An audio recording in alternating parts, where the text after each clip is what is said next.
Rumah di depan kita ni adalah rumah Aurelia Sena Putri. Nampak dia adalah triple story, tetapi ini adalah rumah jenis modern townhouse.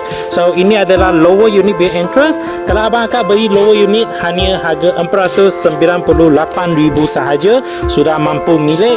Dan boleh nampak di bay entrance dengan upper unit kan, dia ada divider. That's why bila abang akan beli lower unit pun nampak macam triple story. So jom kita tengok rumah ini. Saiz adalah dekat 1700 square feet, 3 bilik tidur dengan 3 bilik air. Carport yang sangat besar, ada pintu dekat sini dan dia ada sliding door dekat sebelah kiri sini. So untuk rumah ni kan, dia bulanan baru 2,000 lebih saja sudah mampu milik. So lepas masuk ke rumah ini, first boleh nampak dia punya master room area yang sangat luas, sangat besar. Dekat tengah adalah dining area, boleh muat letak 6 seater. Belakang adalah kitchen area. Lepas letak kitchen cabinet masih besar lagi, ada tingkap untuk cahaya boleh masuk ke rumah ni, dan last ada laundry area. So ini adalah yard area lah, boleh jadi laundry, boleh jadi wet kitchen dekat sini. Akses ke garden belakang rumah.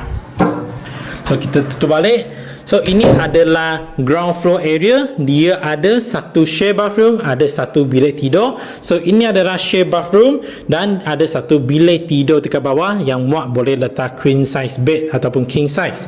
Sini adalah tangga, sebelah ada satu storeroom. Dekat sini DB box semua dekat dalam ni lah, internet box semua dekat sini. So lantai untuk tangga dia dan juga first floor semua pakai macam ni, laminated timber flooring, nampak macam kayu, nampak macam Muji design. So bila sampai ke first floor, dia ada 2 bilik tidur, master room dengan senior suite. So ini adalah senior suite dengan ensuite bathroom sendiri, dan juga boleh muat letak queen, muat letak king size, boleh letak lagi wardrobe full high tiles macam ni, sangat-sangat cantik.